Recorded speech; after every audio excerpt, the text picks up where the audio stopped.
one of the things that struck me is that these days, and maybe it's because she became less flexible later on, and so people think it's a sort of very iron rigid thing that every moment you should be cutting taxes, you should be shrinking the state, and actually she was much more flexible at that. At various points, Nigel Lawson, when he was chancellor, did put up some taxes while cutting others, and actually there was a flexibility in it which is perhaps not always remembered by those who sometimes wave the Thatcherite flag these days. Well, I think it's not as simple as just say, you cut tax at every opportunity. I mean, perhaps one of the definitive moments of the Thatcher government was the 1981 budget, which Geoffrey Howe introduced, where at a time when the economy was not doing very well, it was decided to concentrate on bringing down the deficit, and Geoffrey Howe put up VAT considerably. And you may recall that the whole of this economics establishment, 364 economists, all wrote a letter to say that this was economic madness. In fact, it laid the foundation for the future growth which we then enjoyed. So, I mean, that was a time where certainly fiscal rectitude was very much also a part of it. She didn't like borrowing. She felt that the nation should get its own house in order in the same way that she did in managing a household budget, which some economists hated, but actually it proved to be the correct choice. And when Boris Johnson and Rishi Sunak describe themselves as tax-cutting Conservatives and Thatcherites, are they really the heir to Margaret Thatcher?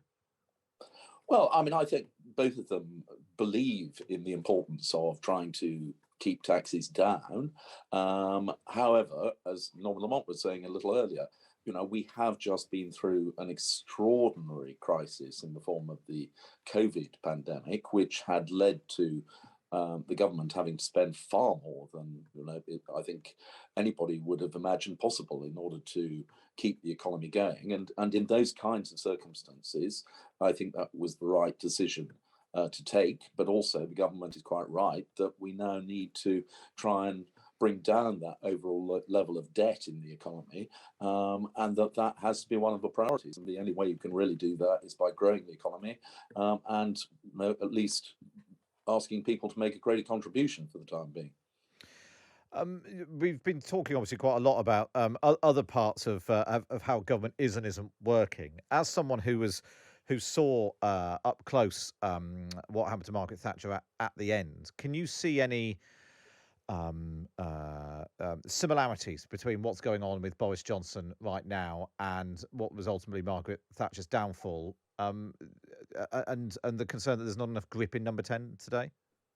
Well, I mean, I've talked to Boris Johnson directly about this, that, when I was working for Margaret Thatcher, Number 10 was a very small team, and it was almost entirely made up of civil servants. So her private office consisted of 6 people, which were myself and 5 civil servants. She had a head of communications who was a civil servant.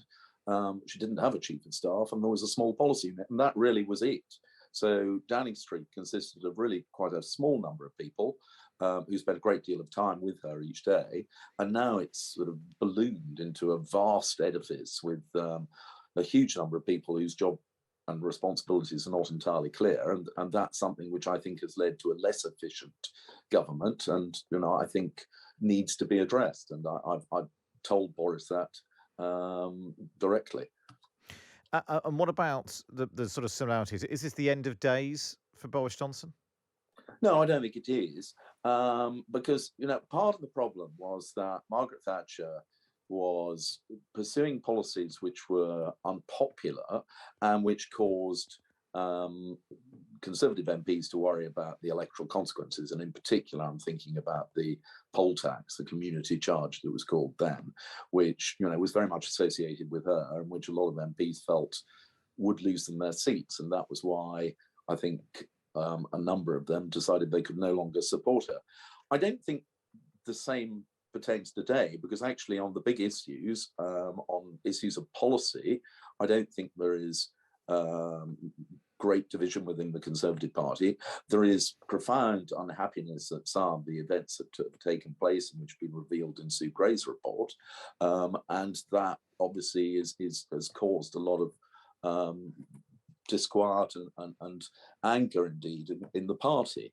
But that's a very different scenario to the one in which whenever there is a significant division over the political direction of the government, which I'm afraid had ended up firstly around the community charge, as I said, but also about Europe, where a number of her most senior ministers simply did not agree with her view about Britain's place in Europe. John Whittingdale, it's really good to speak to you. Thanks so much. John Whittingdale's former political secretary to Margaret Thatcher.